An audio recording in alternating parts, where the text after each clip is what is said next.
Hey guys, my name is Surenio, and in this video I'd like to talk and break down some of the philosophical elements that goes into Arknights' writing. I would like to make more of these down the line on not just the main story, but side events and specific characters as well, so any support or feedback in the comments will be highly appreciated. And so, let's jump straight into it, and hope you enjoy the video. Arknights has one big central theme that pushes many motives of the story forward, and that theme is idealism. Idealism can have many definitions, but the interpretation we're going to talk about today is that of man against reality itself. Now, idealism doesn't necessarily have to be good or bad. That is often up to a person on how they decide to pursue their ideals to make them a reality, which can lead to many good or evils being brought about. But as we all should know, reality is not very black and white, and often conflicts are complex with many shades of gray in between. It is often up to an individual to discern what is good and what is evil through their own justification. The world of Terra is pretty cruel. You see a lot of injustice towards people who probably don't deserve it, or even vice versa. This is especially true for the infected. That is where Emilia and Rhodes Island comes in. One of Emilia's main ideals, and by extension, Rhodes Island's, is to have a world where infected are treated equally alongside non-infected. Rhodes is the landship that hosts a multitude of operators from many different backgrounds, who may even harbor their own ideals, but nonetheless share the same core values as the leaders that run the landship. And it isn't just the infected. The general human populace welfare is also important too. They tend to do this by making sure to intervene in political or physical conflicts that demote human welfare. We see this over the course of the main story, like Emilia and her peers having to confront Reunion despite both being infected organizations and wanting to better the livelihood of the infected.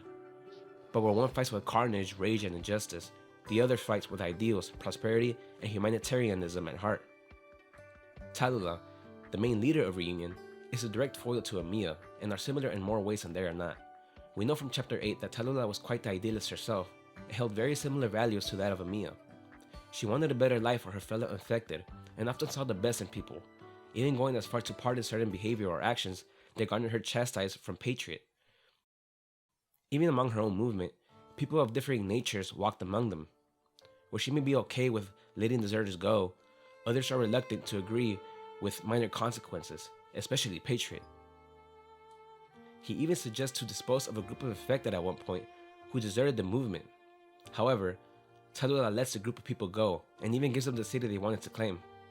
For it is what she wished, freedom to choose for the infected, to show them that they aren't forced to make a choice and that they can control their own destiny. But even after that very same group sells out their position, she still wants to see the good in men, and chalks up that action to people just trying to survive. It's clear that Tallulah truly believes in the good nature of men around that point, that no one would choose to sell out others or choose betrayal if it wasn't for the unfortunate circumstances that led them to make that choice. Alina was someone Tallulah opened up to often about her circumstances. Alina repeatedly cautions Tallulah about the path she is heading down and makes sure to remind her to not lose her way in case anything were to happen. She is concerned that Tallulah has placed herself in a situation that may have her forget what she stood for. Deep down, it seems as though Alina is more aware of how fickle the nature of people can be, and is already cautious of the way Tallulah handles her ideals. She even points out that Tallulah's exact wording has changed over time, and has to constantly remind her about how she previously quoted things. Alina also mentions she is content with what she has, and tells Tallulah that she thinks fate has already been very kind to her, a contrast to Tallulah herself, who thinks that their fate as infected is rotten. Still though, Alina sticks by her side, encouraging Tallulah to continue striving for her goals and promising the infected with obtainable things like food and warmth, as opposed to more broad ambitions. Patriot, on the other hand, is more of a realist. To him, actions are what bring true victory and fruitful endeavors. He's lived a long time and has seen victory and losses alike. No mere ideology is enough to sway his favor. He goes as far to belittling Tallulah at first, saying that her ideals are empty, and further critiquing her statements that she doesn't wish to be a leader, but to lead the infected under one encompassing philosophy. To this, Patriot responds, "Philosophy? We do not cradle fantasy. All philosophies are fantasy before they are put into practice. Perhaps my daughter is convinced by you, but I will not be convinced by someone who has never lost hope in the truest sense, who has only ever spouted on empty miscellany of armchair strategies."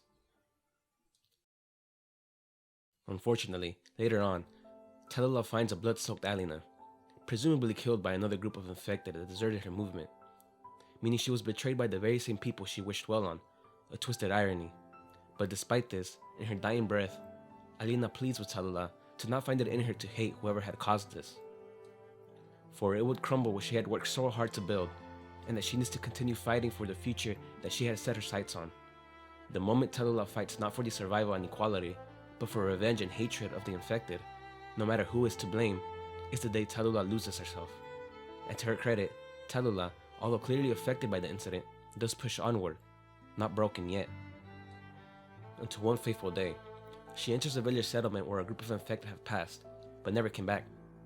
Upon opening a shed, she sees it, piles of dust and claw marks on the doors and walls.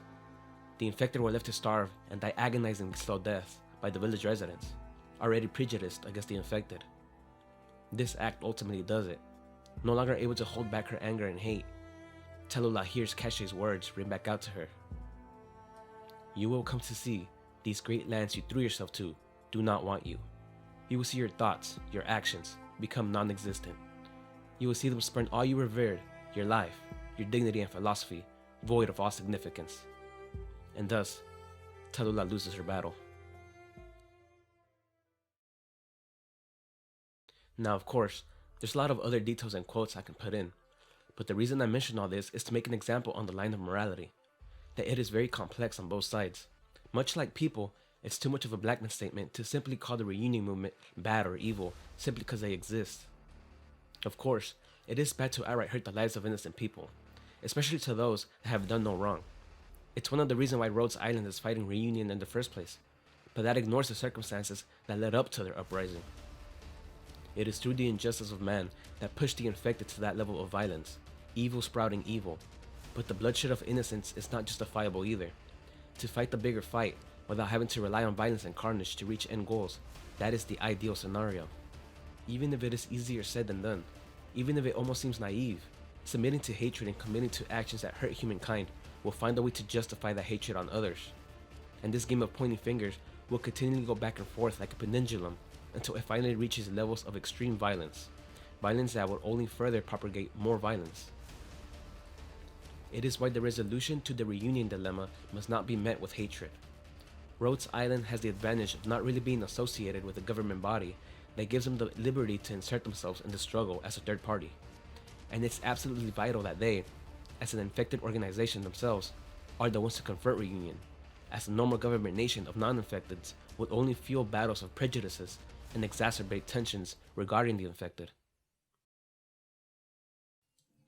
It's even pointed out later on in Chapter 7 that Rhodes Island is capable of becoming another reunion.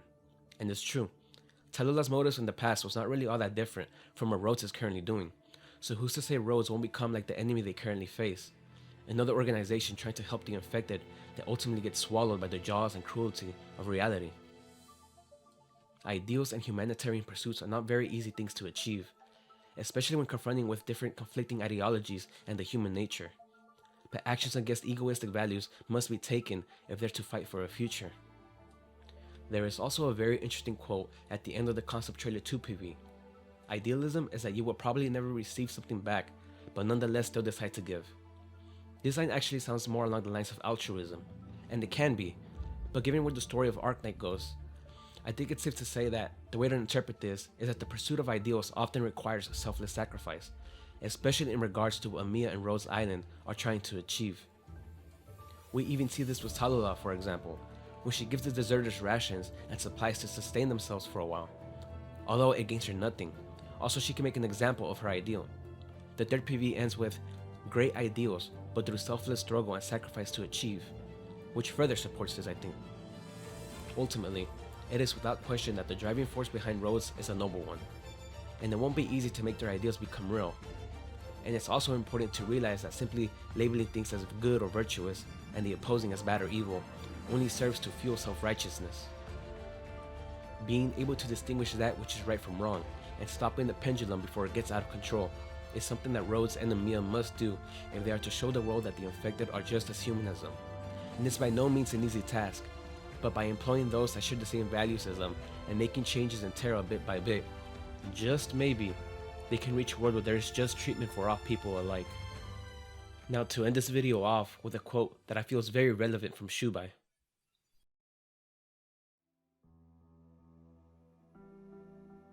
The conflicts I can resolve with my sword are actually the simple ones. Unfortunately, most are as a great river surging forth, sweeping up all the sand and silt in its path until it turns into an unstoppable murky mess. I may encounter more places like that small mountain village, and I can't say for certain that I will do better next time. But good is good, and evil is evil. One may not confuse them, and I will find my own way to distinguish the two.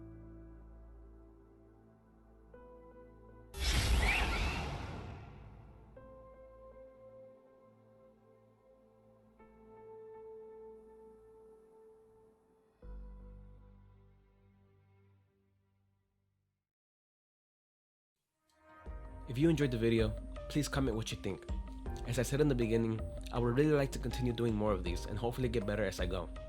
I will do live streams reading through main story chapters and events while also going through the stages and just having a good time overall. Upcoming is chapter 12 and then Lone Trail, and I'll be going into these blind, so if all that sounds fun to you, please consider keeping an eye on this channel or maybe even subscribing, as it would really help me out. Thanks for sticking around, and I'll see y'all next time.